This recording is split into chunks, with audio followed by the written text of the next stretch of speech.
The legislative hearing for the bill in July. Even with America's energy abundance, the SPRO remains a critical energy security asset.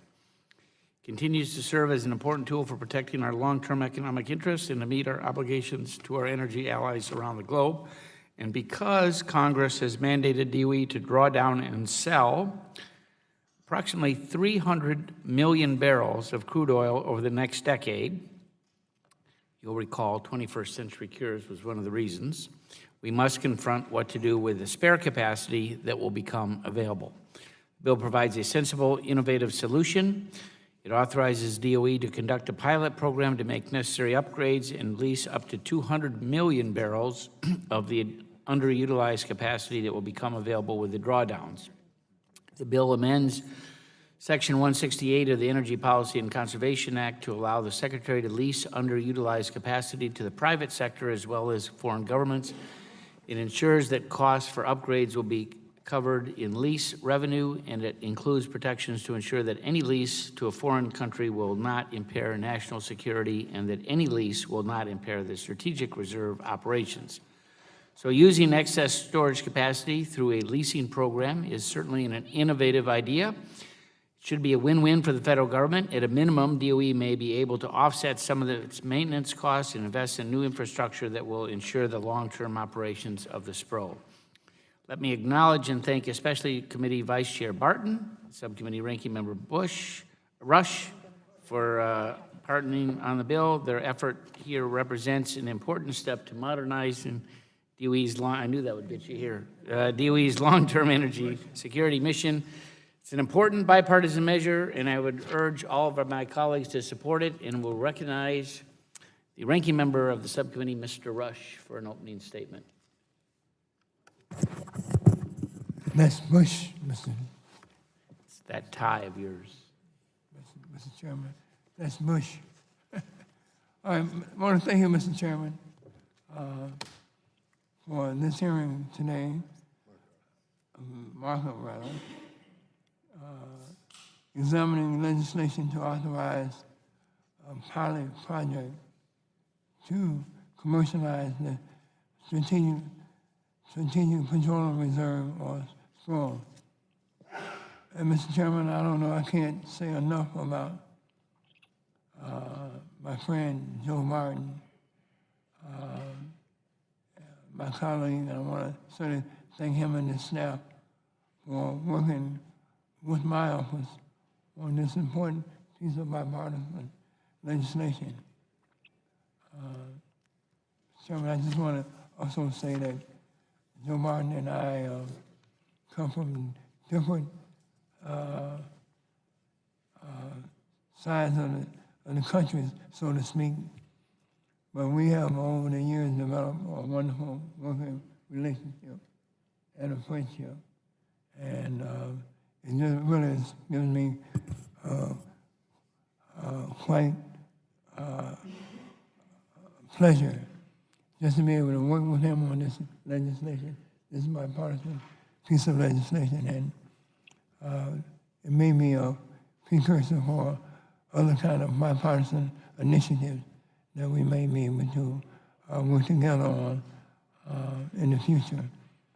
I want to commend the staff, Mr. Chairman, from the minority and the majority side for working together on this bill, which should help inform our decisions regarding the best use of the SPRO moving forward.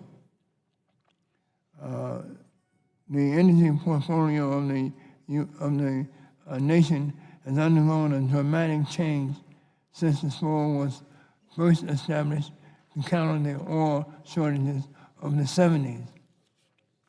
In fact, as the U.S. has transformed from a heavy importer of foreign oil to a global leader in oil export, the SPRO is now used more as a piggy bank to fund a vast majority of unrelated congressional initiatives, rather than its purpose initially as an emergency energy backstop. Mr. Chairman, this bill would not only help to repurpose the SPRO, but it would also actually bring in extra needed revenues by leasing storage space to friendly foreign allies and to private corporations. This funding could then be used to help pay for infrastructure upgrades to modernize these facilities and maximize the American taxpayers' return on this investment. Mr. Chairman, I again want to thank you for holding this markup today, and I want to just say that I look forward to working with you and working with my friend Joe Martin and the majority side to move this bill expeditiously through the committee to the floor and ultimately to the president to be signing the law. I yield back. Thank you, Mr. Rush. I would note that we have a bill on the House floor that a number of members are helping to manage. So with that, I know the gentleman from Texas wants to be recognized for 1 minute for an opening statement. Mr. Barton? 1 minute or 3 minutes? Let you. I'll How about we compromise on 2, Mr. Chairman? unanimous consent. The gentleman has 2 minutes. All right, thank you. I'll try to take every second of it. First, I want to thank you, Mr. Chairman, and Mr. Rush for scheduling this markup. I want to thank Congressman Rush for being the Democrat sponsor of the bill. It's a good thing that I didn't know him when I was younger. I probably would have been recruited and been the only white Panther member of the Black Panther Party had I known him in my younger days. But we make a good team. This is a good bill. The Strategic Petroleum Reserve was created when we were importing around 10 to 11 million barrels of oil a day. It's in the aftermath of the Arab oil embargo. It's authorized up to 1 billion barrels of storage. We actually have constructed about 700 million barrels. We had several days in August where we actually exported more crude oil, Mr. Chairman, than we imported. That's pretty amazing. The consequence is, with our increase in oil production, we now don't really need 1 billion barrels of oil capacity in our Strategic Petroleum Reserve. So the question is, what do you do with it? And the answer in this bill is we open up the vacant space, the unused capacity, for lease to the private sector. It's not mandatory. We don't force them to use it. It's on a voluntary basis. And I can report to the subcommittee, Mr. Chairman, that in my visits with some of the oil industry leadership in Texas during the August break, they're very intrigued with the idea. Above ground storage to build, tank storage, cost about 50 cents a barrel. And we're fairly certain that if we lease the SPR that's already available, it'll be much less than that. So it's truly a win-win, win for the American taxpayer and a win for the American consumer. So with that, I appreciate you marking the bill up today, and I hope it passes unanimously. Gentleman yields back. Other members wishing to give an opening statement? Gentleman from California, Mr. McNerney. I thank the chairman. Mr. Chairman, I'm in favor of this bipartisan and proposal that's being offered by Mr. Barton and Mr. Rush.